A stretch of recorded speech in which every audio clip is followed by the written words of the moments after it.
Bismillahirrahmanirrahim. Assalamualaikum warahmatullahi wabarakatuh.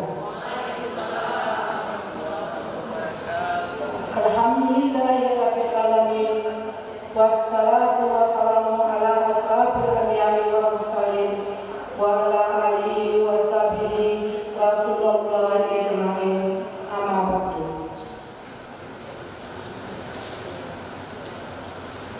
Mengawali pidato ini, perkenankanlah saya mengajak kita semua yang hadir di sini untuk tulus dan ikhlas memanjatkan syukur kehadirat Allah Subhanahu wa Ta'ala, Tuhan yang Maha Kuasa, yang senantiasa melimpahkan tangannya, karunia-Nya kepada kita semua, sehingga pada hari ini kita dapat hadir dan menjalin silaturahmi di tempat ini pada acara peringatan hari ulang tahun Dharma Wanita yang ke-21. Insya Allah kita semua dalam keadaan sehat walafiat. Beriring dengan salam, marilah senantiasa kita panjatkan kepada junjungan kita Nabi besar Muhammad SAW beserta keluarga dan para sahabatnya. Mudah-mudahan kita senantiasa menjadi pengikut istiqamah serta akan mendapatkan syafaat beliau di akhir nanti. Yang saya hormati Ibu Ketua DPP Kabupaten Aceh Tenggara dan anggota Dewan Juri, dan yang saya banggakan hadirin para undangan yang berbahagia.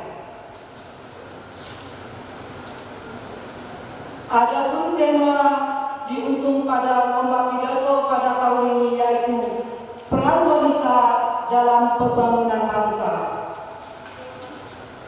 Sesungguhnya tema tersebut merupakan pesan moral ajakan kepada kita semua selaku kaum wanita yang berasal dari beragam suku, budaya dan bangsa untuk terus bekerja keras dalam mengisi pembangunan dan melayani dengan tujuan yang sama, mengangkat derajat wanita untuk menjadi aktor strategi dalam pembangunan.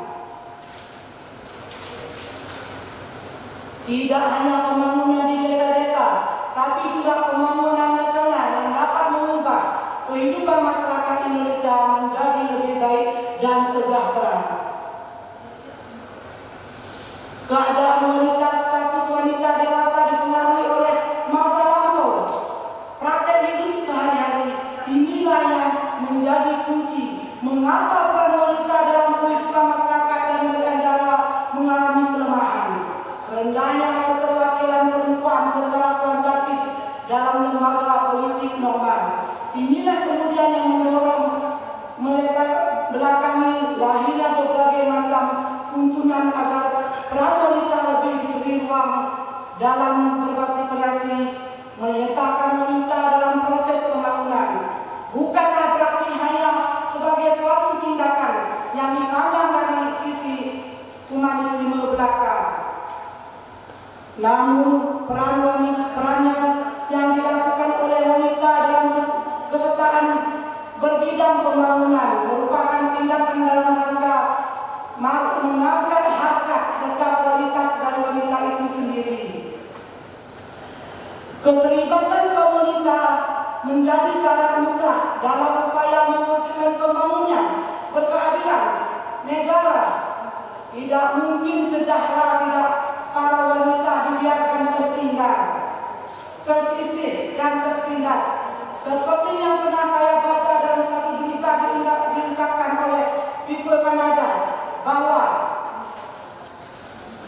negara dan bangsa yang tidak menghormati kaum perempuan tidak akan pernah menjadi besar, baik di saat ini maupun di masa depan, sehingga pembangunannya utuh dan menyeluruh dari suatu bangsa menuntut peranan penuh dari kaum wanita dalam segala bidang kehidupan.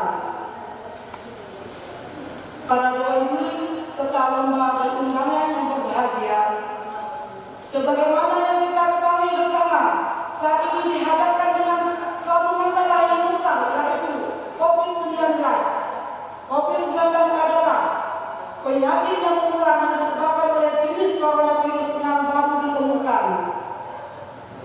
di mana para wanita menghadapi COVID-19, salah satunya yaitu mencegahnya melalui aspek psikologis.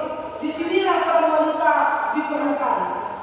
Nah, bagaimana mengangkat pesan ini dan menyampaikan dengan bahasa yang sederhana yang sudah dipahami kekeluargaan dan masyarakat, demi memastikan mereka terlindung dari imunitas bisa terjaga dengan baik agar terhindar dari virus ini.